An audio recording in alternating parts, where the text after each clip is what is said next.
ایک تو یہ ہے کہ پاکستان ایکٹیو ڈپلومیسی کیوں نہیں کر رہا؟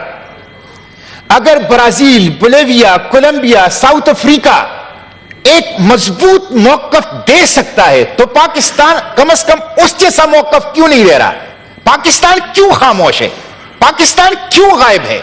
پاکستان دہشت گرد کو دہشت گرد کیوں نہیں کہہ رہا؟ پاکستان انٹرنیشنل کرمنل کورٹ میں کیوں نہیں جا رہا؟ کم از کم پاکستان اگر یہ سب کچھ نہیں کر سکتا تو South Africa, Bolivia, Brazil, Colombia کے وزیر خارجہ کو فون کر لیں، نگراں وزیر خارجہ صاحب، کم از کم ان کو فون کر لیں، شکریہ ادا کر لیں کہ جو کام ہم نہیں کر سکے، جو بات ہم نہیں کہہ سکے، وہ آپ لوگوں نے کر لیا، وہ آپ لوگوں نے کہہ لیا۔ تو یہ جو ڈپلومیسی ہے مجھے پاکستان کی یہ سمجھ نہیں آ رہی۔ تو ایک تو یہ، دوسرا یہ کہ اب پاکستان یہ کریں کہ یہ جو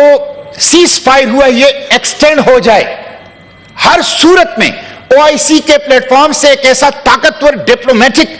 آفینسیو ہونا چاہیے کہ جس سے یہ سیز فائر ایکسٹینڈ ہو جائے۔ جو کام آپ نہیں کر سکے وہ انہوں نے کر لیا، اب یہ ایکسٹینڈ ہونا چاہیے۔ پھر مسٹر چیئرمین دیکھیں، ہم یہ تو کر سکتے تھے نا، پاکستان یہ تو کر سکتا تھا کہ پاکستان اعلان کرتا کہ ہمیں اجازت دے، ہم تمام زخمیوں کو ایئر لفٹ کرنا چاہتے ہیں۔ مجھے پتا تھا کوئی اجازت نہیں دیتا، لیکن کم از کم آپ اظہار ہمدردی کر لیتے، آپ کی طرف سے ایک یکجہتی کا اظہار چلا جاتا۔ آپ یہ کہہ سکتے تھے جارڈن سے اور ایجپٹ سے کہ آپ ہمیں اجازت دیں، ہم وہاں فیلڈ ہاسپٹل کھولنا چاہتے ہیں تاکہ ہم ان زخمیوں کا علاج کریں۔ تو آپ تو کچھ نہیں کہہ رہے۔ تو میں سمجھتا ہوں پوری دنیا سے لوگ آپ کو پیسے دیں گے، اگر آپ کے پاس پیسے نہیں ہیں پوری دنیا سے لوگ آپ کو پیسے دیں گے، تو آپ کم از کم وہاں کے یہ تو کہیں کہ ہم زخمیوں کو ایئر لفٹ کرنا چاہتے ہیں، ہم ایجپٹ میں، ہم جارڈن میں۔ آپ کو کوئی اجازت نہیں دے گا، مجھے علم ہے،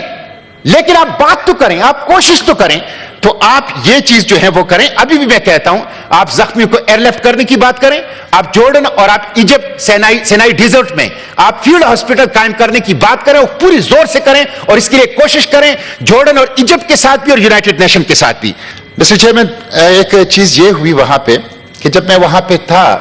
تو رفح کراسنگ کے قریب انہوں نے ایک ایئر اسٹرپ بنایا ہے العریش سے آگے، اور وہاں پہ پاکستان کا ایک جہاز آیا سامان کا، 90 ٹن کا سامان، وہ میں نے ریسیو کیا، میرے ساتھ ڈپٹی ایمبیسیڈر بھی تھے، اور پاکستانی قوم کی طرف سے، پاکستانی حکومت کی طرف سے، پاکستانی ریاست کی طرف سے، اور وہ ہم نے ایجپشن ریڈ کریسنٹ کے حوالے کیا کہ وہ اسے غزہ پہنچا سکے۔ مجھے جان کے دکھ ہوا کہ کوئی بھی سامان جو غزہ جا رہا ہے وہ پہلے اسرائیل جاتا ہے، اسرائیل اس کی سکیننگ کرتا ہے، اسرائیل اس کی چیکنگ کرتا ہے، اور جب وہ منظوری دیتا ہے تو واپس رفح کراسنگ آ کر پھر غزہ جا سکتا ہے۔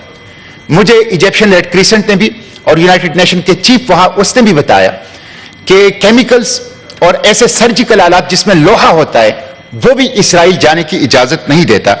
تو یہ ہماری بدقسمتی ہے کہ پوری او آئی سی، پوری مسلم ورلڈ وہ اسرائیل کی اجازت کے بغیر اپنی مظلوم بھائیوں کے لیے ایک گھونٹ پانی بھی نہیں پہنچا سکتے ہیں۔ بہت افسوسناک صورتحال ہے جو غزہ کی صورتحال ہے۔ ایک تو جو سامنے آ رہی ہے کہ جس کو یونائٹڈ نیشن نے ہیل آن ارتھ کہا ہے، اور غزہ کے ہاسپٹلز کو گریو یارڈ آف دا چلڈرن جو ہے وہ قرار دیا ہے، اور گزشتہ چند ہفتوں سے ہم دیکھ رہے ہیں کہ ہر 10 منٹ میں غزہ کے اندر ایک فلسطینی بچہ جو ہے وہ قتل ہو رہا ہے۔ مسٹر چیئرمین، یہ اعداد و شمار جو ریسنٹلی ہے کہ اس وقت تقریباً 7,000 لوگ جو ہیں وہ ملبے کے نیچے ہیں، یعنی یہ جو یونائٹڈ نیشن بتا رہی ہے، اور تقریباً 6,000 بچے قتل ہوئے ہیں، تقریباً 4,000 خواتین، عزت مآب خواتین قتل ہوئی ہیں،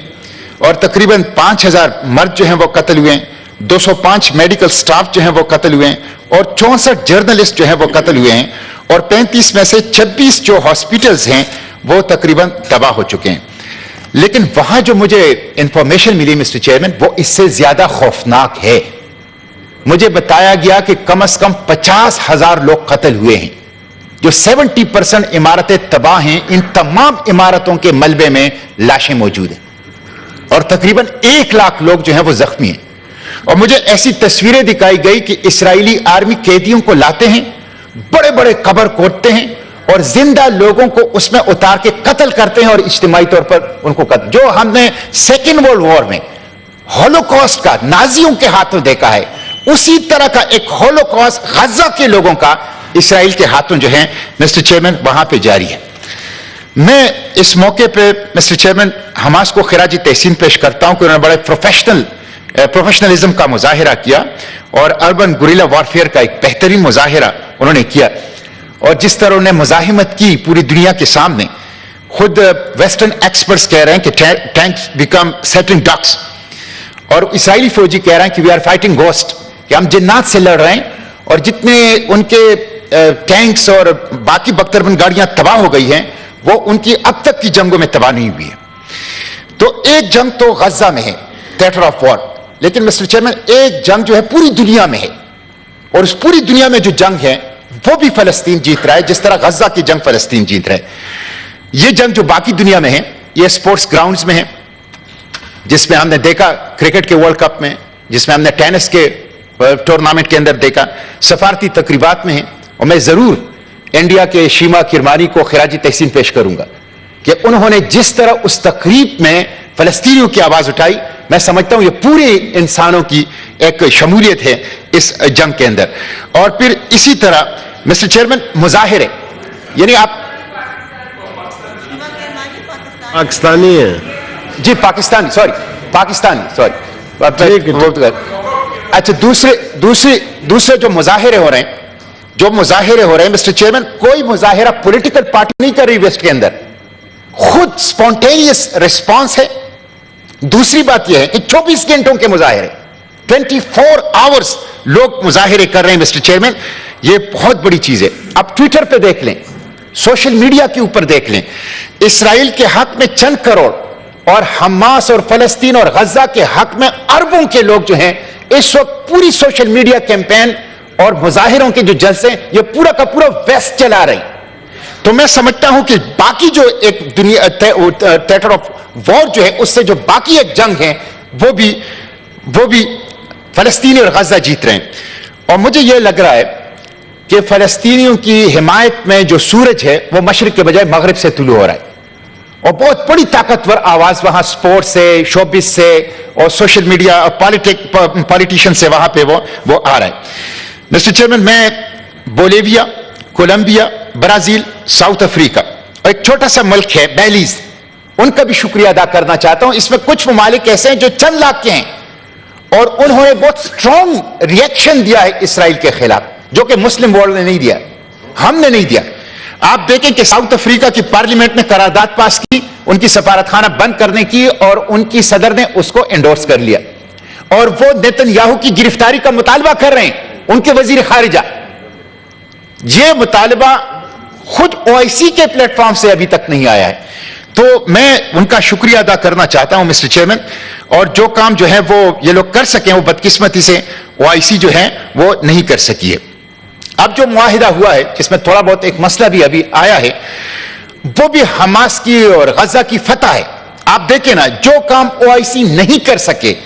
کہ محاصرہ ختم کیا جائے وہ انہوں نے کر لیا، حملے روکے جائیں وہ انہوں نے کر لیا، قیدیوں کا رہا کیا جائے وہ انہوں نے کر لیا، ایندھن اور خوراک اور ادویات کی ترسیل کی جائے وہ انہوں نے کر لیا. تو جو کام انٹرنیشنل کمیونٹی اور OIC نہیں کر سکی وہ حماس کر سکی ہے. تو میں حماس کو، غزہ کے لوگوں کو اور ابو عبیدہ کو جو کہ ایک نیا سپر ہیرو ہے امت کا، ان کو خراج تحسین پیش کرتا ہوں. میں سمیٹتے ہوئے مسٹر چیئرمین آخر میں وزیر خارجہ سے چند مطالبات کرتا ہوں اور درخواستیں کر رہا ہوں، اپیل کر رہا ہوں اس فورم کے اوپر. اس کے ساتھ ساتھ مسٹر چیئرمین، آپ جارڈن اور ایجپٹ سے بات کریں. میڈیکل سٹاف، میرے ساتھ 2000 ڈاکٹرز نے رابطہ کیا کہ ہم جانا چاہتے ہیں، مختلف پروفیشنلز جو مختلف فیلڈز کے پروفیشنل ہیں وہ جانا چاہتے ہیں. آپ بات کریں جارڈن کے ساتھ، آپ مصر کے ساتھ بات کریں، آپ یونائٹڈ نیشن کے ساتھ بات کریں کہ ہمارے ڈاکٹر، ہمارے اسپیشلسٹ، میڈیکل سٹاف وہ آنا چاہتی ہے، وہ آپ کو سپورٹ دینا چاہتی ہے. لیکن یہ آپ کی طرف سے کوئی چیز نہیں ہے. ایک اور چیز جو مجھے آخر میں سمجھ رہا مسٹر چیئرمین، جو فارن ایکسچینج کا ایشو ہے کہ $5000 سے زیادہ کوئی وہ نہیں جا سکتا، میں یہ درخواست کروں گا کہ اس وقت پاکستان کے NGO سامان بھیج رہے ہیں. ہم ہوائی جہاز سے بھی، سمندری جہاز سے بھی، تمام NGOز نے اپنی ایک آپس میں مل کے ایک تنظیم بنائی ہوئی ہے.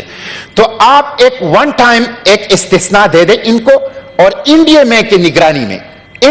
نگرانی میں تاکہ کوئی مس یوز نہ ہو، یہ اجازت آپ NGOز کو پاکستان کو دے دیں کہ وہ ڈالر پاکستان سے باہر لے جا سکتے ہیں فلسطینیوں کے لیے اور ان کی ریلیف ایکٹیویٹیز کے لیے. اسی طرح مسٹر چیئرمین،